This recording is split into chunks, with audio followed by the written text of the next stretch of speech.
Jei tūlo lietuvio paklaustume, kas tai yra Žalgiris, atsakymų išgirstume įvairių, pradedant krepšinio komandą ir baigiant alkoholinių gėrimų. Tačiau tai, jog vyko toks Žalgirio mūšis, atsakytų kiekvienas. Deja, šį istorinį įvykį persekioja mažiausiai 3 stereotipai. Pirmas. 200 metų lietuviai pagonys kariavo su krikščionimis ir galų gale užmetė į kailį krikščionims. Antras stereotipas yra lietuvių kompleksas ir lenkų puikybė, kurios išugdė 50 metų po Žalgirio rašęs Jonas Dlugošas, lenkų kronikininkas, kad lietuviai taip bėgo, kad dabėgo iki Vilniaus. Ir trečias stereotipas, ar mes norim būti Stalonės herojaus, Rembo ar Rokio tipo vaikinai, nuogom krūtinėm, kurie su kuokom primuša europinio lygio kariuomenę, europinės ginkluotės kariuomenę, ar mes iš tikrųjų buvom europinio lygio kariuomenė ir tada neturim nieko bendro su barbariškais vaizdiniais. Pradėkime nuo pirmojo. Lietuviai pagonys kovojo su ordino riteriais krikščionimis. Ir čia susikūrė tas tokia mitologija, kad žemaičiai kaunasi už pagonybę, o lietuviai yra iš bėdos priėmė krikščionybę, bet kai tik yra proga, padeda pagonims. O iš tikrųjų nebuvo nė vieno Lietuvos valdovo, taip galima sakyti, po Mindaugo, o Mindaugas krikštijus buvo karūnuotas, po Mindaugo nebuvo nė vieno Lietuvos valdovo, kuris nevestų derybų dėl krikšto. Visi žinojo, kad krikščioniškoji Europa yra ta galybė, su kuria reikia skaityti. Įsitikinimą, kad Žalgiryje lietuviai pagonys nugalėjo krikščionis, žadina vienintelis rimtas lietuviškas istorinis filmas Herkus Mantas. Lietuviai tapatina save su broliais baltais, prūsais ir suplaka 2 visiškai skirtingus istorijos įvykius.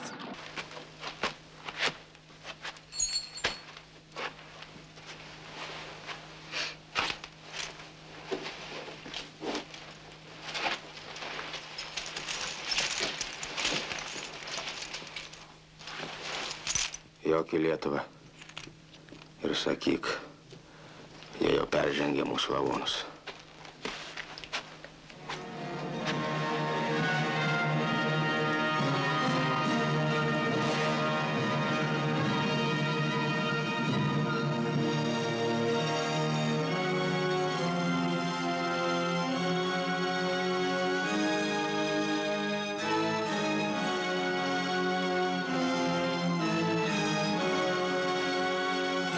Puikus Marijono Giedrio filmas pasakoja apie kovas įvykusias beveik 150 metų anksčiau nei Žalgiris, kai Mindaugas dar vienijo Lietuvą ir beje vėliau priėmė krikštą.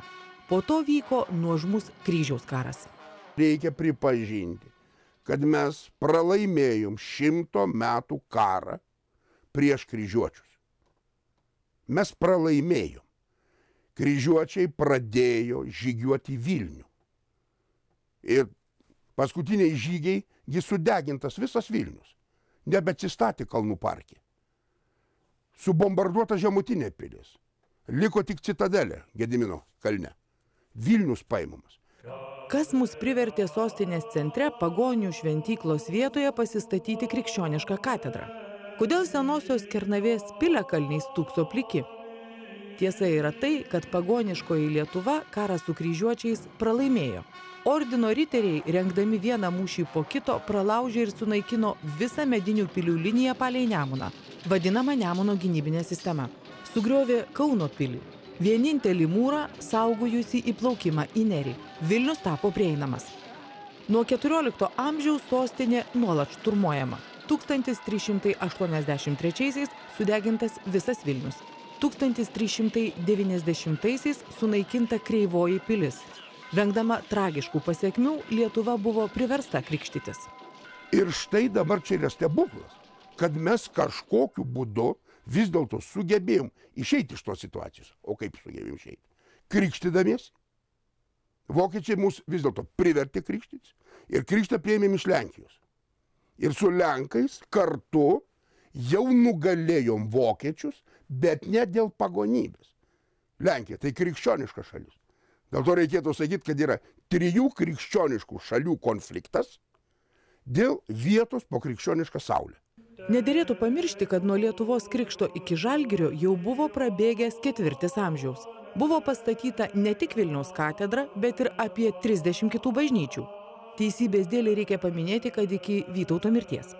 Didžiąją Lietuvos kariuomenės dalį jau sudarė jauni kariai, taigi, būdami vaikais, jie krikštyti ir nuo mažens auklėti kaip krikščionys. Tikėtina, mokėję ne tik keletą maldelių, bet ir lankėsi bažnyčioje. Karas tarp ordino ir Lietuvos bei Lenkijos kilo ne dėl tikėjimų, o dėl teritorijų. Jogaila norėjo atsiimti Pamarį, o Vytautas Žemaitiją. Nes Lenkija gali gyventi krikščioniškai ir jau susitaikiusi su tuom, kad ji yra atstumta nuo jūros, nuo Baltijos. Vytautui Žemaitijos klausimas yra esminis, tai yra jo tėvonijos brandolio dalis. Vytauto Jogailos karta mato, kad be krikšto nebus išeities. Tiesą sakant, Lenkijai Žalgirio reikėjo kur kas mažiau nei Vytautui. Pamarys vokiečių užimtas jau prieš gerą 100-metį. Tačiau prekyba vyksta, uostai prieinami. Lenkijos riteriai sykiu su kryžiuočiais kaunasi kryžiaus žygiuose. Todėl Jogailos delsimas Žalgiryje tampa labiau suprantamas. Jis padeda pusbroliui Vytautui kovoti žūtbūtinę kovą, bet tikisi derybų. Jam pralaimėjimas būtų daug skaudesnis nei galima pergalė atneštų naudos. Tuo tarpu Vytautui pergalė būtina. Tai ne tik teritorinis, bet ir politinis klausimas. Štai kodėl Vytauto pulkai pirmieji stoja į mūšį, visą valandą kaunasi be paramos ir patiria milžiniškų nuostolių. Pasak amžininkų žūsta kas antras karys. O štai Vytautui, jam labai reikia, norint išeiti iš Jogailos šešėlio, iš Lenkijos šešėlių, kad Lietuva įrodo, kad ji yra krikščioniška valstybė. Dar sik pakartokim tai. Kad ji nori būti su krikščioniška Europa, bet tam trukdo vokiečių ordinas. Tai štai Vytautui tai yra gyvybės ir mirties klausimas. Nereikėtų pamiršti fakto, kad 10-metį iki Žalgirio Vytautas pats telkė pulkus ir dalyvavo kryžiaus žygyje prieš kitatikius. Tai liudija Vorsklos mūšis. Pereikime prie antrojo teiginio. Lietuviai nebėgliai. Tiesą sakant, patys lietuvaičiai greičiau tvirtintų, kad Žalgirį laimėjome mes vieni, tačiau nesame nieko rimto sukūrę, norėdami šią nuomonę paskleisti. O štai jau esantys populiarūs kūriniai įtvirtina nuomonę, kad lietuviai pabėgo.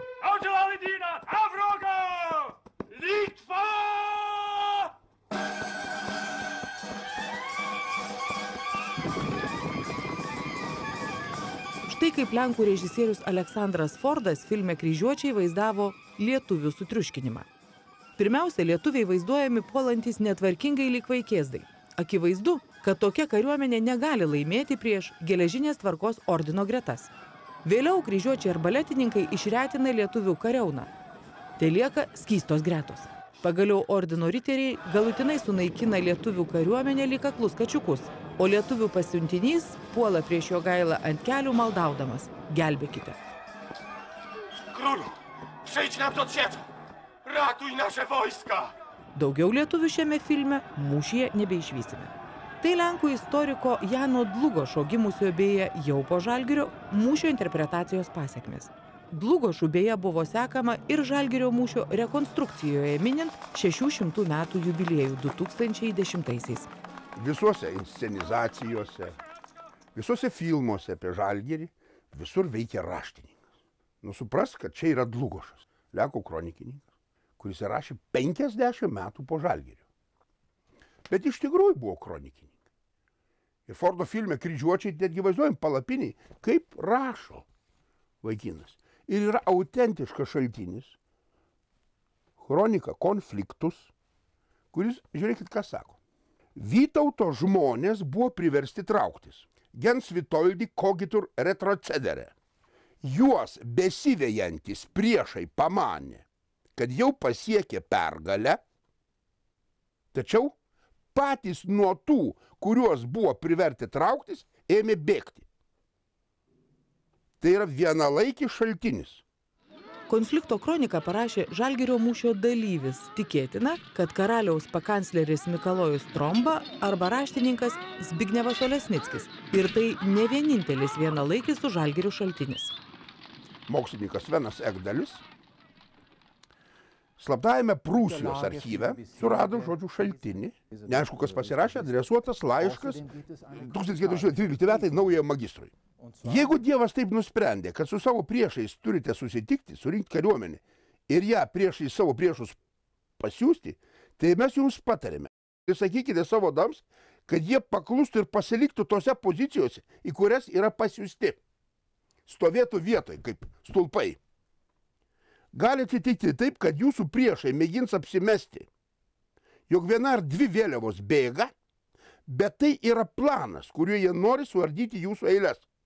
Nes žmonės labai mėgsta vytis, kaip tai ir atsitiko didžiajame mūšyje. Iš kronika konfliktus akivaizdu, kad kažkas ten buvo ne taip jau, kaip Dlugošas rašo, kad lietuviai bėgo be atodėrius iki Gardino, iki Narevo, iki Gardino ir net iki Vilniaus. Pasaką apie lietuvių pabėgimą sugalvojo lenkų kronikininkas Janas Dlugošas, prabėgus pusiai amžiaus po mūšio ir labai nemėgęs lietuvių. Yra ir kitų įrodymų. Kasgi kviestų bėglius į trofėjų dalybas, ar ne? Žalgirio mūšyje nugalėtojams atiteko daug sumušto priešo vėliavų. Lenkai savąją dalį pakabino Krokuvos pilies katedroje.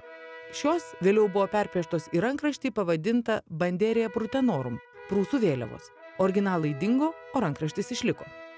Pagal jį prūsų vėliavos atkurtos ir vėl eksponuojamos mūsų dienomis. Janas Dlugošas rašo, kad Lenkai paėmė visas kryžiuočių vėliavas. Tuo mūsų kaimynai itin didžiuojasi. Tuo tarpu lietuvių šaltiniai liudija, kad dalis vėliavų atiteko Vytautui ir buvo iškabintos Vilniaus katedroje. Ir regis esame teisūs, nes lenkiškas vėliavų rinkinys nepilnas. Dalis vėliavų rankraštyje atsirado vėliau, ar buvo nupieštos jų nemačius. Tai specialistų teigimų reiškia, kad tarp trofėjų jų tiesiog nebuvo. Trūksta ir vienos iš 3 svarbiausių vokiečių ordinų vėliavos – Marijos vėliavos. Derėtų nepamiršti fakto, kad kiekvienas dalinys į mūšį stodavo nešinas mažiausiai 2 vėliavomis, o jų rankraštyje tėra keletas. Dalis trūkstamų vėliavų tikrai buvo Vilniuje. Trečiasis stereotipas sako, kad Žalgirį laimėjome pusnuogiai ir ginkluoti kuokomis. Ir štai dabar skaitau garsųjį Henriką Sienkevičių. Vienoje pusėje kovėsi ištisai plieniniais šarvais apkaustyti riteriai ir jie ant plienų apsaugotų žirgų. Kitoje, nors ir augaloti stiprūs vyrai, bet ant mažų arkliukų ir apsirengė visi kailiais. Tad veltui atkaklus lietuvis ieškojo, kaip pasiekti vokiečio kailį.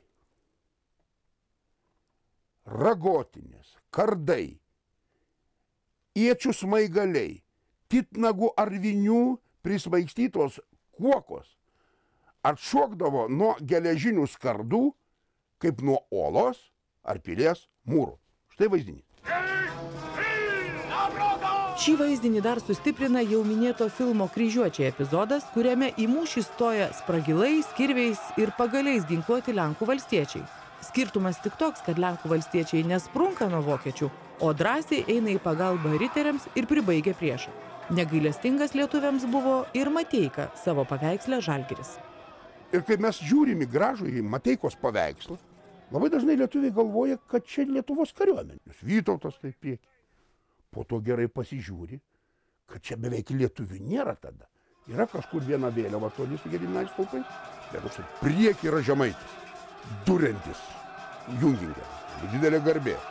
Bet kaip tas Žemaitis pavaizduotas? Nuoga krūtinė.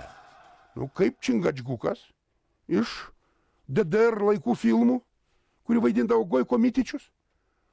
Nu, ar koks nors Stalonis herojus, Rembo. Teisybė yra tokia. Žemaičiai buvo palikti pulti kryžiuočių pilių palei Nemuną, jei to prireiktų, ir atidaryti taip vadinamą antrąjį Žalgirio frontą. O kokiomis šiame mūšyje apskritai nebuvo kovojama. Visų kovojančių pusių ginkluotė buvo gera. Puolamąją ginkluotę sudarė ilgaietis ir kalavijas. Raitelis puldavo priešą, lėkdamas šuoliais ir laikydamas ietį po pažastimi. Tuomet smūgis buvo stipriausias. Kovojama buvo kavalerija tvarkingai suskirsčius pleištais, tiek ordino, tiek lietuvių bei lenkų pusėje. Abi kariuomenės buvo gerai ginkluotos. Vytautas ir Jogaila, įsakoma, yra savai kariuomeniai šiaudų rykštės užsijuosti. Kam to reikia? Vadinasi, kad atskirti nuo prieškarimus, nes šarvai tai paprastai yra panašus. Nėra uniformų su spalvom kažkokiom. Labai sunku atskirti, bet vieną dalyką turbūt atskirsi nuogom krūtinėm lekiančią pėsčių vaikinų su kuokomis gauja nuo pleištai surikiuotų, su smaigaliais, riteriai, elitiniai priekyje, tokią kovinį būrį. Pas Dlugoš yra. Lenkai galvoja per dulkes, kas ten joja. Ten lietuviai ar vokiečiai. 2010-aisiais įvykusiose palydėtuvėse į Žalgirio mūšį akivaizdžiai matome, kaip buvo ginkluoti elitiniai Lietuvos būriai. Ginkluotė buvo pagaminta remiantis moksliniais tyrimais, kruopščiai rekonstruota ir akivaizdu, nenusileidžia Vokiečių ordino riteriams. O rankose laikomi skydai su iškilimu per vidurį, šaltiniuose vadinami lietuviškais arba prūsiškais. Tai buvo pirmasis mūsų eksportuotas į Europą daiktas. Mat jie buvo tokie puikūs, kad iš lietuvių juos nusižiūrėję naudojo lenkai, čekai, kryžiuočiai ir daugybės kitų šalių kariai. Vokiečiai patys Konstancijos bažnyčiams reikia verkė, kad lenkai, krikščionis, bet bjaurybės išmokino pagonis, kadangi lietuviai nauja krikšto nepripažįsta, krikščioniško karybos meną. Jų ir žirgai dideli, ir rikiuotė puikiai, pleištai prabangus, puošnus ir taip toliau. Žodžiu, šaltiniai sako, kad negalėjo iš esmės skirtis kariuomenė. Žalgirio mūšis, kaip vienas ryškiausių viduramžių mūšių, įvairiais laikais buvo naudojamas įvairiems propagandiniams tikslams. Gausybė dalykų ateina iš to, kad kažkada Maskvoje sėdėjo toks valdoviukas Stalinas, kuris buvo sugalvojęs kariauti su visų vakarų pasauliu. Ir jam pritiko idėja, kad slavų tautos kariauja su vokiečių fašizmo pirmtakais, kaip ir buvo pavadinti. Iš čia gausybė stereotipų ateina. Štai kodėl Žalgirio buvo vadinami net raudonųjų partizanų būriai. Tai štai, Žalgiris yra kova ne prieš Europą ir vakarus, o už vietą Europą ir vakaruose. Ir štai, jeigu mes tą perprasim, tada mums paaiškės, kad tas Žalgiris yra labai rimta mūsų, vos ne sporto terminais sakant, pergalė, kurioje mes užlošėm vietą Eurolygoje. Freska, kuri aiškiai iškart po Žalgirio yra nutapyta kaip Lietuva, regis 16, būtent atitinka net skaičius šiandieninė Eurolygą, žygiuoja kartu su visom Europos tautom į kažkokį tikslą. Tas tikslas kryžius. Liktai durys jau atidarytos į Europą. Universitetas kviečia Lietuvą, bet egzaminai dar laukia. Ir tas egzaminas yra Žalgiris. Būtent tokį europėjimo ar kovos už buvimą Europos šalių gretose vaizdinį mums įtvirtino legendinio Kauno Žalgirio kovos su Maskvos CSKA klubu.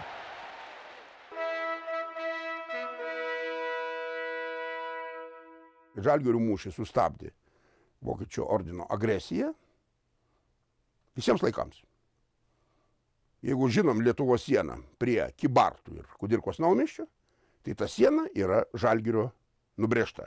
Turbūt Žalgiris yra visų laikų didingiausia, skambiausia Lietuvos ginklo pergalė, kur Lietuva parodė, kad moka kautis kaip lygiai su lygiais su prabangia, sakyčiau, kariuomenė. Tai čia berniukams. O mergaitėms, kartais juokauju, nebūtų Žalgirio, mergaitės neturėtų už ko tekėti. Šiandien bent jau už 50% lietuvių vyrų teka. Grubiai sakant, už 50%, nes dar tų lietuvių yra. Jeigu ne Žalgiris, lietuvių nebūtų. Lietuviai turbūt šnekėtų vokiškai, bent jau Žemaitija, visa Lietuva iki Nevėžio. Visi kiti turbūt kalbėtų arba lenkiškai, arba rusiškai.